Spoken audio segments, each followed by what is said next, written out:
Hi there, sweet, precious, beautiful, magnificent spirit soul. You who are beyond words,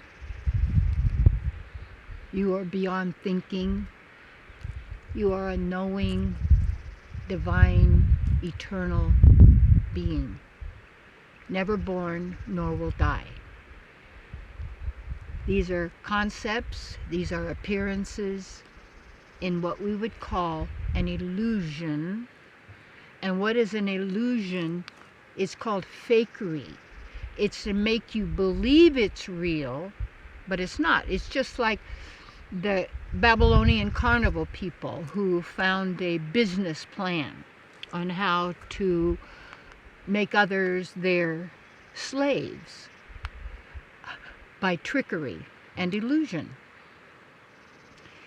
And hypnotic trances that tell you to basically stay asleep. And if you're not, you will experience terrible, terrible things. So anyway, my topic is how to have a beautiful, magnificent life. How to have a beautiful, magnificent life. You are life, number one. Life doesn't happen to you. Now, see, that's not a popular concept, because even I was looking at a manuscript I had written for a book on discernment and really how to know. And I kept thinking, oh, I'll bring it out again, and I'll publish it and all that. But I said, well, let me read it again. And I went, oh, okay.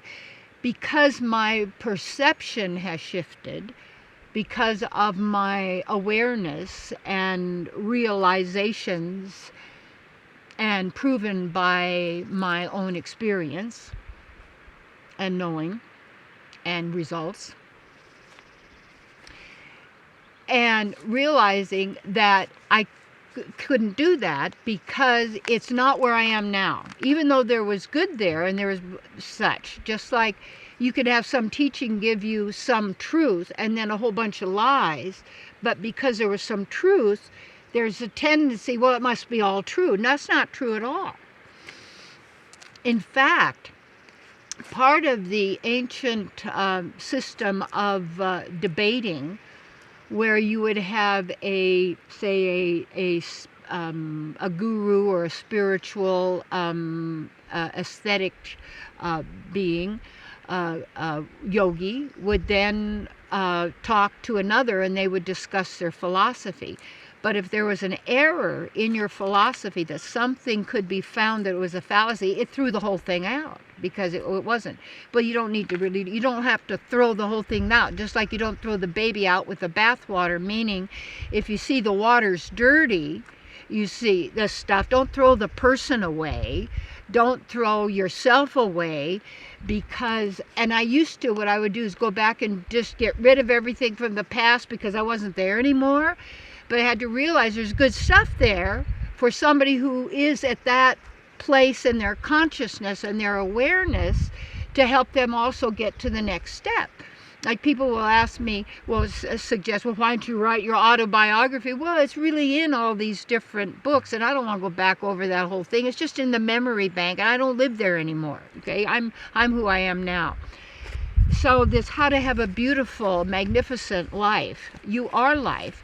And what that means is when you also your world that you live in, or what you want, as you would say, I would like the world to be, in a sense, wherever I am, because it will be that way, whatever you believe it is and think it is that you give to what gives to you.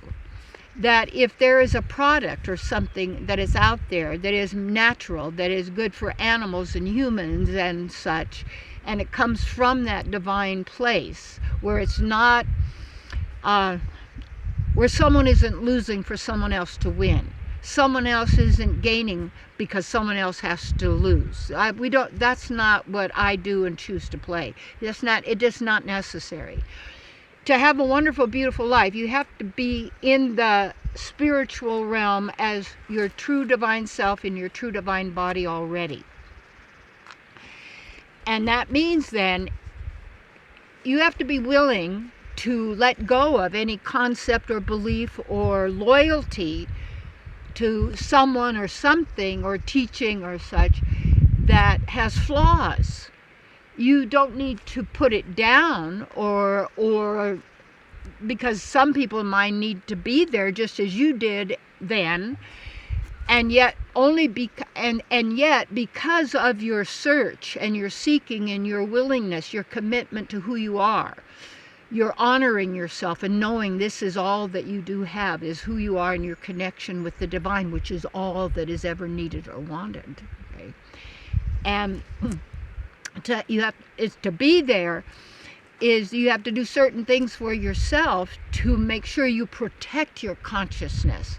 And that means that you teach and share this. That's why I love working with therapists and teachers and ministers and practitioners and such who really want to make sure they have their spiritual connection, and then I'm able to give that which I have found and researched and using, and to them those sources, and also to them to work through them to then do their people. So you don't need a leader on anything, because a leader is a long plastic line that goes with a hook on the end to catch fish.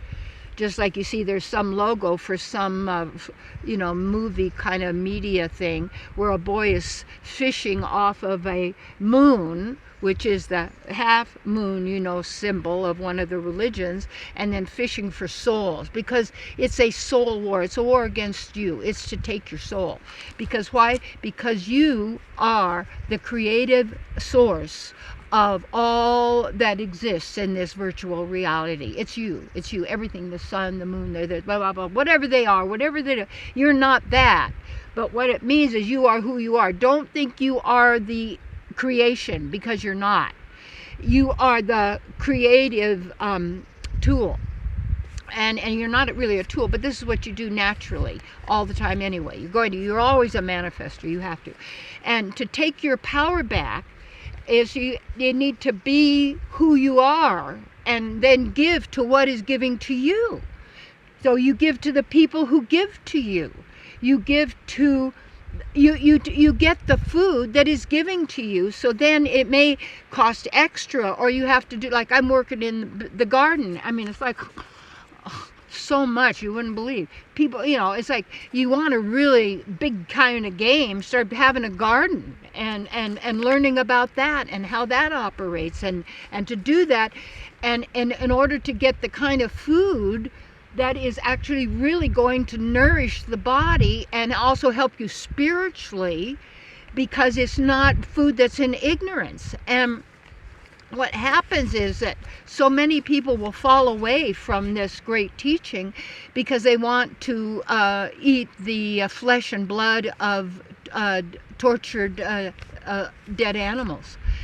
And they believe that somehow that gives them energy and life. Well, that's demoniac. I have to tell you, that's the way it is. Anybody who does that.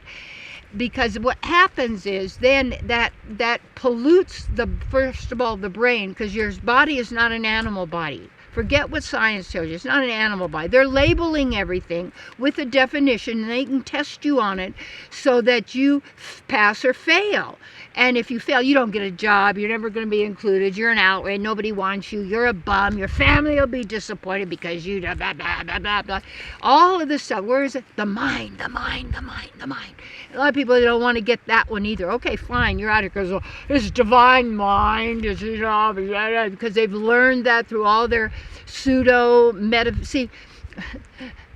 metaphysics is a what would you call it? A temporary hangout. It's got some stuff, but it's really about this world. And so instead of why I call it advanced metaphysics is because you have to really take it to beyond the physical, to the nature of who you really are. But all of the rest of it, cause and effect, this is all just describing how the virtual reality operates, but you don't operate that way. That's not who you are. That's the conformity to conform to this particular system. So people then are so trained to to use their resources. Say if we're using the money because it's a money game, but you have to know money isn't God. So you have to know who God is and source is, and everything, and where the power is. It's yours, okay? So money is there made to extract your life force from you. That's what's the purpose of it. And though to take back yourself, and I had mentioned on one of the talks, you got to back engineer yourself to who you really are, to that person. And how do you know who you are? Well, a lot of that comes from what I found when I started studying the Bhagavad Gita, the Srimad Bhagavatam, and you think, oh, these are too difficult. No. And oh well, I'm this religion and this group. Really? That's what you're going to do to yourself, and be loyal to some teacher or some religious group or some philosophy or some psychology or some science or anything else, because that's all been told to you by somebody else and you don't even know if it's true or not.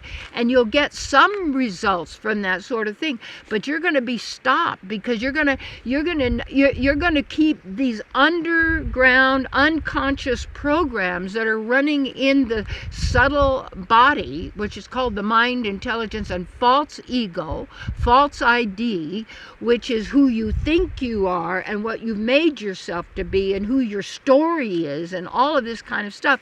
And then that's who you're fighting to the death about, to defend and protect, and my religion against yours and my God against yours, and then these people then violating each other. You have to, like, what you got to do. And you say, well, if you don't do that, then blah, blah, blah.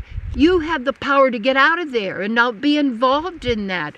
And not, you don't go to those kind of movies. And I've told people for years and years and years about that.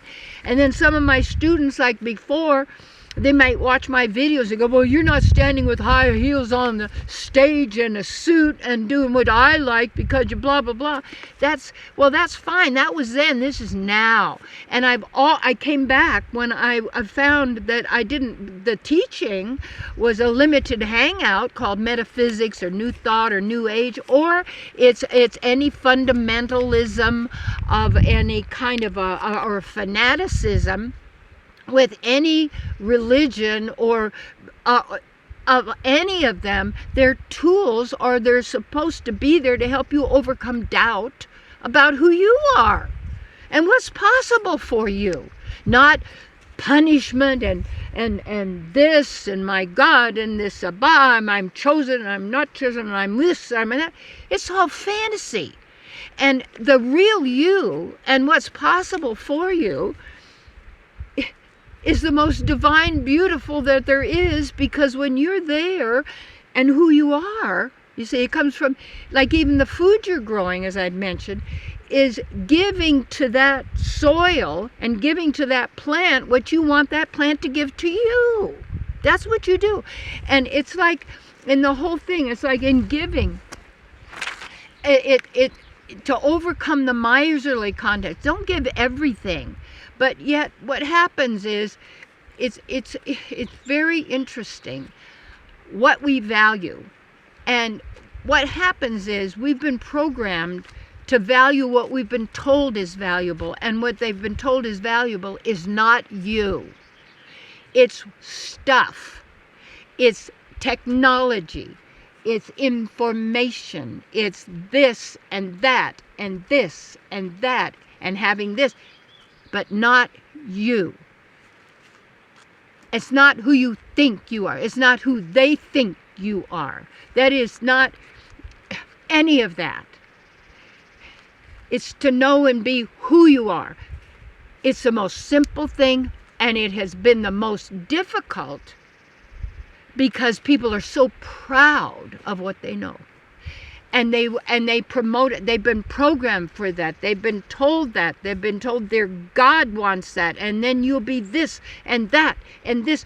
What is going on? That's all a lie.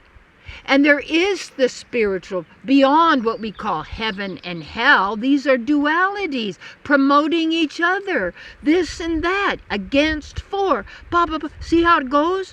So when you move to the other place in your perception and everything, the words that you're using change, but it's not just the words. It's the words you have used to bring you to help remember, realize, activate yourself. Truly yourself. This is the greatest work in the world. And so please contact me if you want some phone counseling and working with you and teaching. I don't do what do they call coaching. This is not a sport. Life is not a game. And I don't care what anybody says. We play games, but be careful of being a game player, because it's in relationships, it's in every single thing, and all the people are doing, trying to prove who's right and who's wrong, trying to prove who's good and who's bad, trying to think that your God is going to do this and my God is going. The divine is a constant. Does not take on groups and labels, and doesn't change and do things for anybody or anything. When you get out of the way, it is done. Hugs.